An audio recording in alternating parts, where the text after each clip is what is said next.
I think that your Mel Brooks impression could shape up to what might be a great Bernie Sanders. The biggest joke is American healthcare. The biggest joke? No, it's not. No, that sounds like a constipated Bernie Sanders.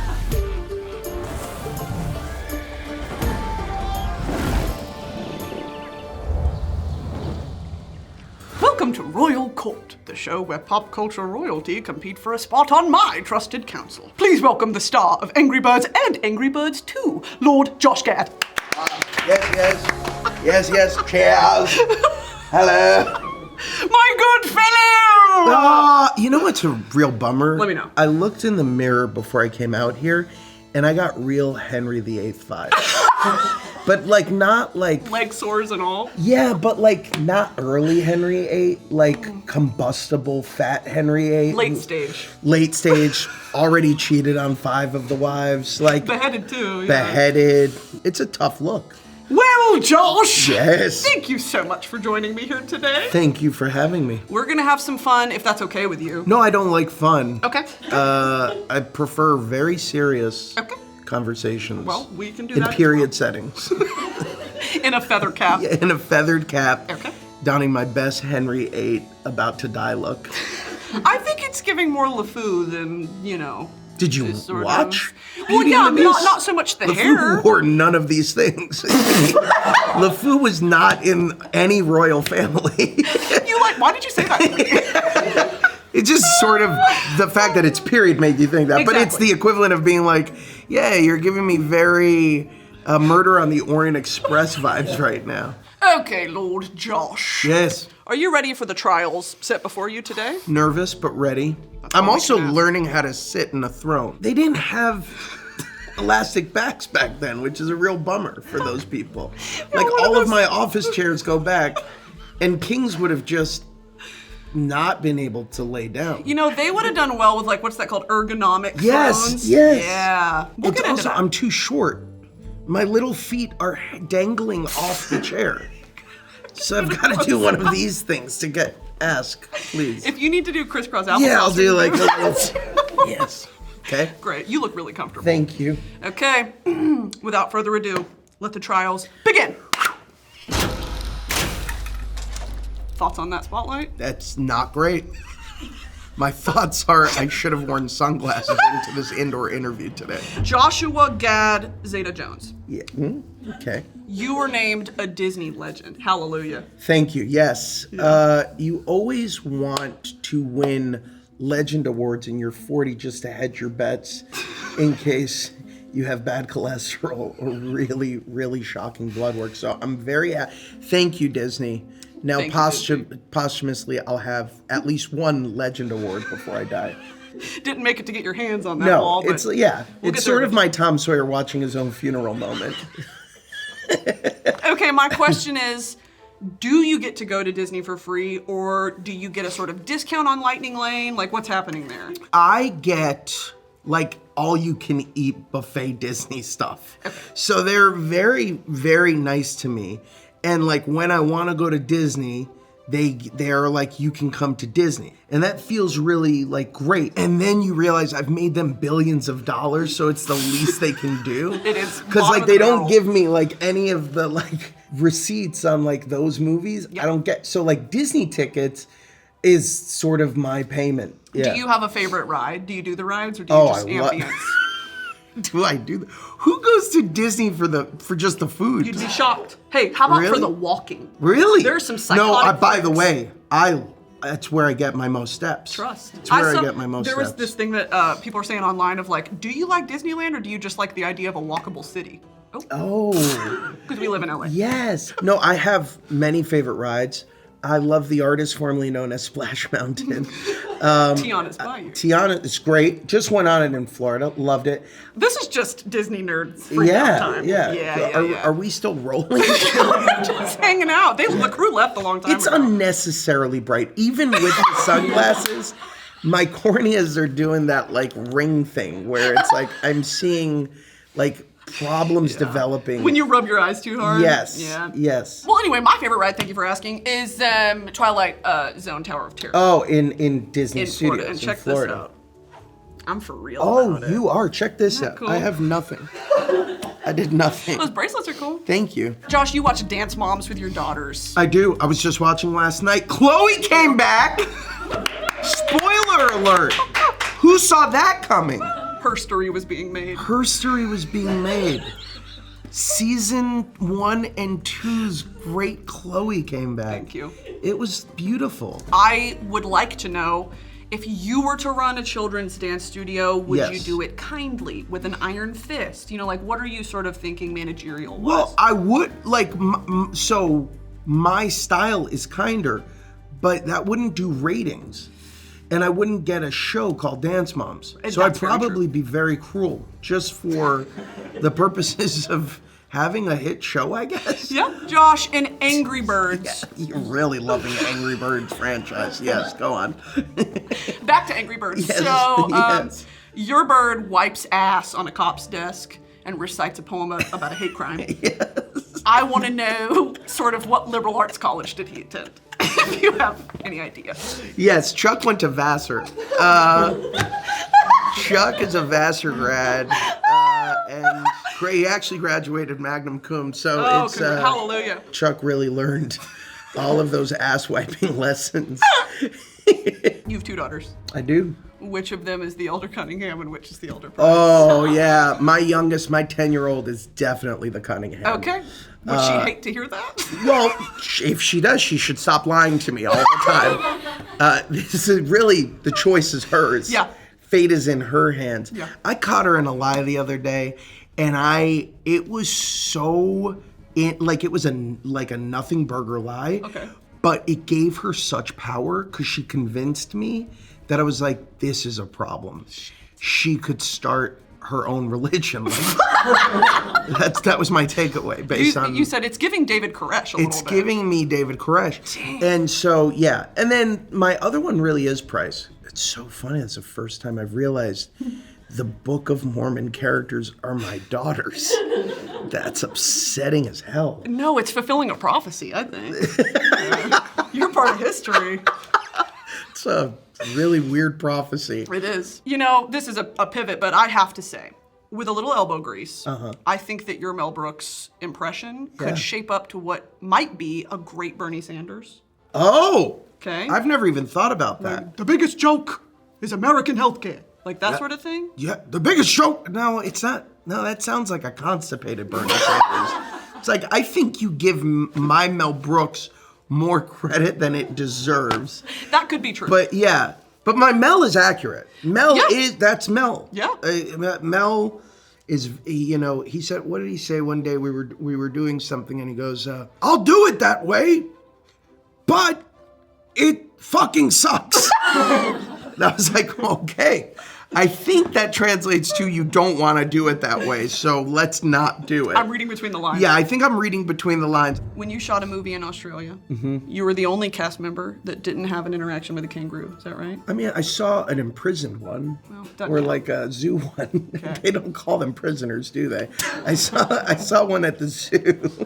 But a prison colony. It was a prison colony of it, and so I saw one in his rightful domain. I was very upset that I didn't see any kangaroos just running around Sydney Yep. Harbor. Yep. I don't know why I expected to see them in the city. They're not there. But I went back and I went to like the Blue Mountains, Ooh, okay. which is an area outside of Sydney. I think Dolly Parton's from there. No, I think you're wrong about that. But I saw so many kangaroos. Oh, I'm so glad. I saw wallabies. Oh, wow. And I saw, what are those like little like pig-like things called? Capybara. Nope. Okay. No, that's a South American version of what I'm describing. I was in Australia.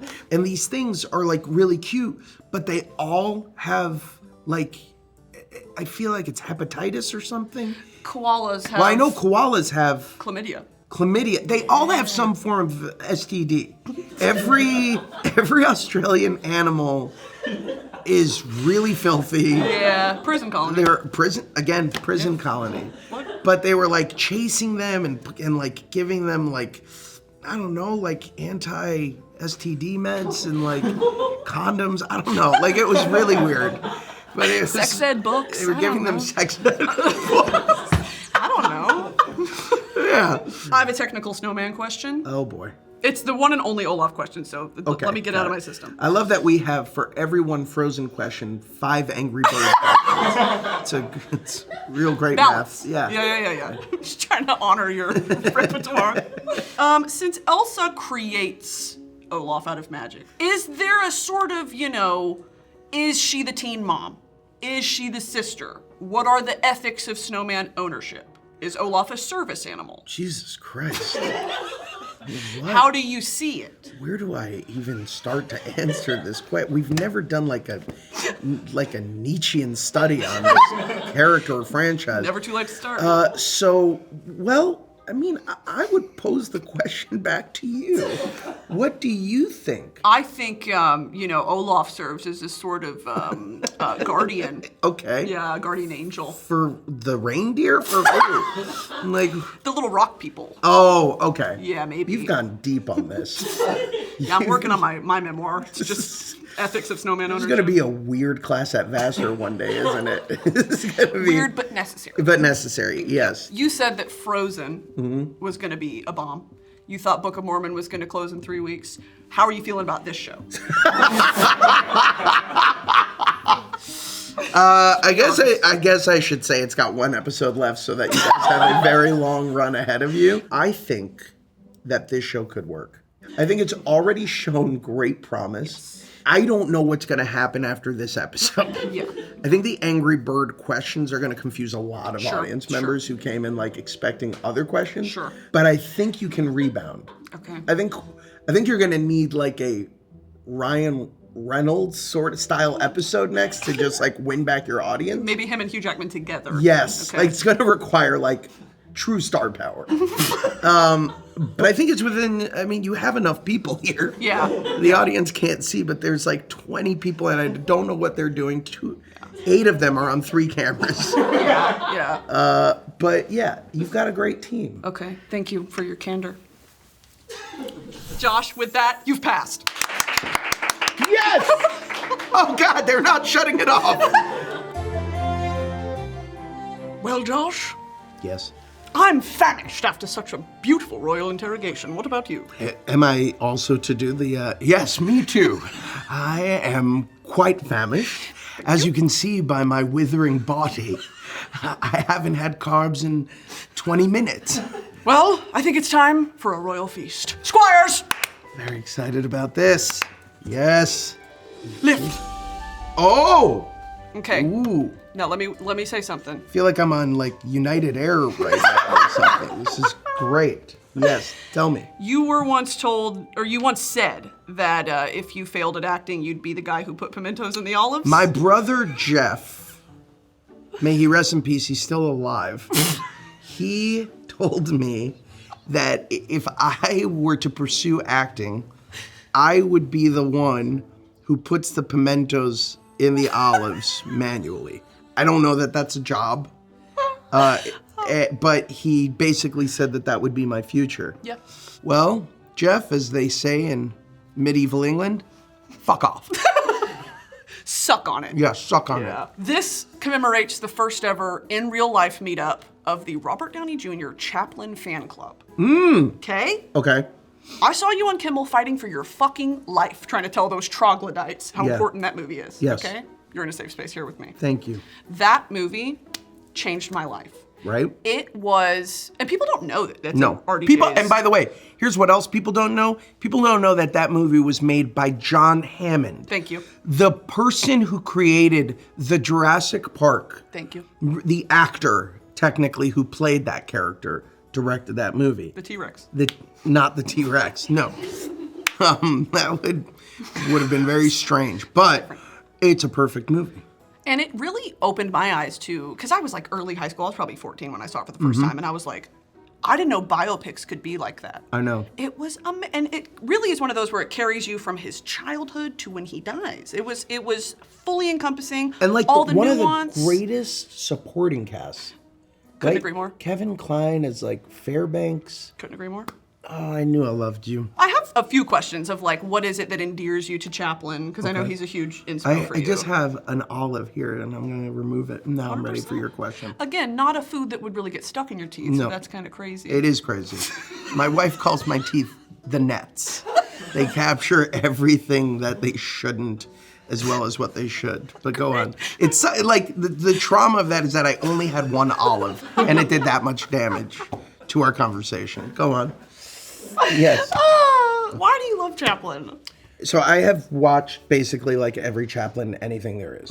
When you can communicate comedy to universal audiences without saying a damn word, that is a gift. Yeah. It's a gift that I think we've lost a little bit in that like comedy now is so dependent on language, and it's so dependent on improv, and it's so dependent on culture and cultural references. What I love about Charlie Chaplin is you can show it to a kid, like a 3-year-old, and they will laugh. And you can show it to a 90-year-old and they will laugh. And I love that. I love that that just runs the gamut of generations and will continue to be funny another 100 years from now. You were a debate kid. That's what this whole conversation has been, one big debate with you. Who won? About Angry Birds. If there's going to be a third one. The audience won. The audience is the winner. Studio's lost. The studio's lost. You were a debate kid. I was a mock trial kid. Oh. Okay? If we would have pursued a career in legal, Yes.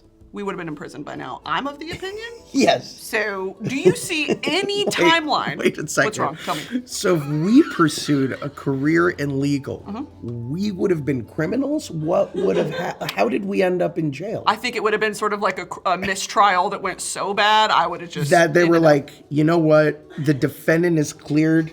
Your representatives are going away for life. Yes, What happened in that exactly. courtroom? Well, who's to say? It's a Some hypothetical. sort you of know? like legal Ponzi scheme? Did we shoot at the judge? What happened? Turns out, can't bring a loaded gun into a courtroom. So we had to find out the hard Found out way. the hard way. You are the baby of the family. Yes. You've got older siblings. I want to know, was there a piece of media that you watched, or maybe they exposed you to as a young child that you were like, yeah, this is going to stick with me in a crazy way? The first memory I have of watching anything is a small film called Nightmare on Elm Street. Okay. I walked into the den, which was meant to be a safe space in the Gad household, and my brothers had like 12 friends over watching something called a VHS, and it was a movie about a man who hunts you in your sleep. And I was hunted in my sleep for a little while after that. Naturally. That How old? Stuck with me. 32. 32 years old. Yeah, what And- year is it? Yeah, this was 10 years ago. I was 4. I was 4 years old. Oh, Jesus. I was 4. That's tough. Yeah. Like, I saw Nightmare on Elm Street before I saw a Mickey Mouse cartoon. That's not the way you're supposed to do it. That's why you're funny. Is it? Yeah, Through I think trauma. so. Yeah, through trauma. Yeah, I think that's me. You've played Wozniak and Jobs and Ben Franklin on The Daily Show. What historical figure would you like to play in the future? And I have one to suggest, which is going to be it's a beautiful compliment. You and Matt Damon have the same face. Has anyone ever told you that? No. And I want you to know that you need to get your eyes checked. Because this bright light that's been shining in your face for multiple can't episodes see. now is doing irreparable harm. If Vaguely when right. you look at me, you see Matt Damon, something's wrong with your eyesight. Lord Josh, you passed. 2 for 2! Lord Josh, did you bring your family crest here today? Have it right here. Okay, great. We're gonna have you sort of color it in while I ask you some career-intensive questions. I've never done anything I've been as intimidated by. Because, like, I am the opposite of an artist. It works. It works. Okay, this paper will have seen better days by the time. Totally fine. There's like Cheeto finger marks on it. Where did you get Cheetos? Disney was somewhat of a happy place for you as a kid. How did that come to be? Well, it's sadder than that. Sure. My dad left us when I was 6, and Sorry. sorry if this doesn't fit the tone of your show. You asked the question, I give the answer. I asked, do you so like my Disney? trauma began. What would happen was my dad would bring. This is horrible. What's happening on this? Oh my god. Oh my god. This is a travesty. We'll blur it. My dad left us when I was 6. And so when he would come back, I grew up in South Florida. The one place he would take me was Disney World.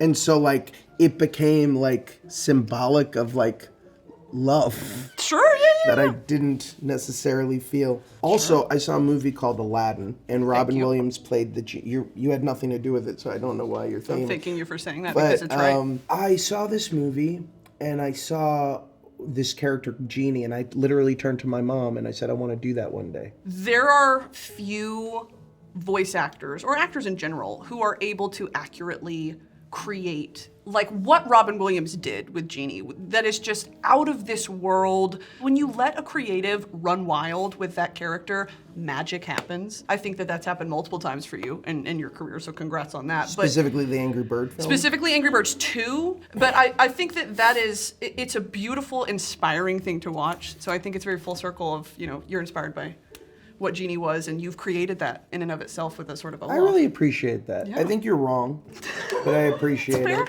I love voice acting because it's the one job where you don't have all of your gifts that you can call upon. You don't have your body.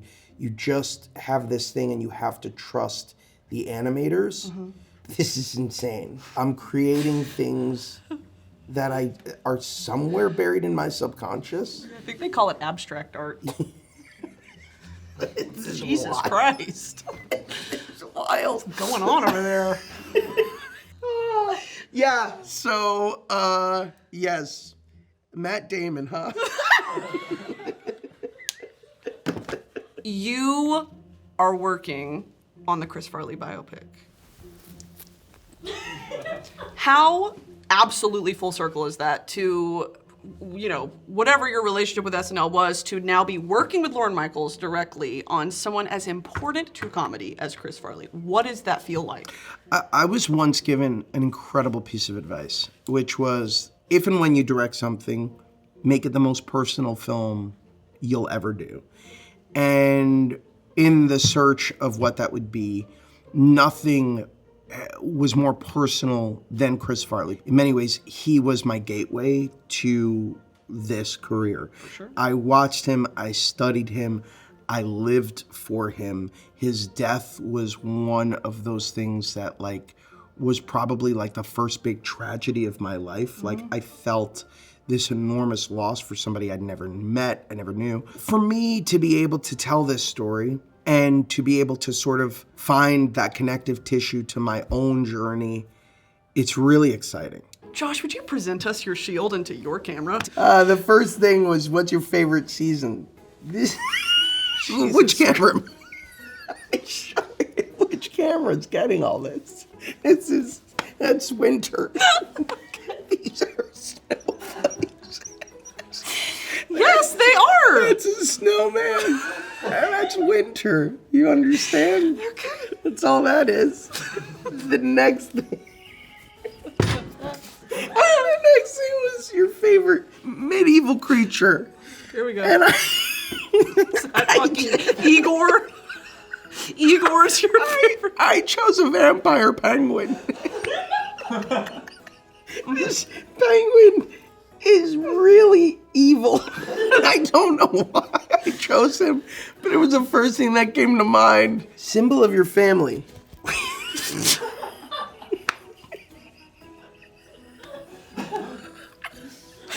I can't breathe.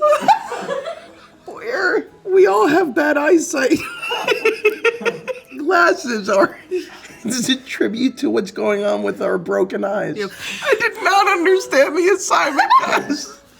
My favorite role today. Oh. It's this guy. Wow. This is the most accurate thing I drew today. That's really great.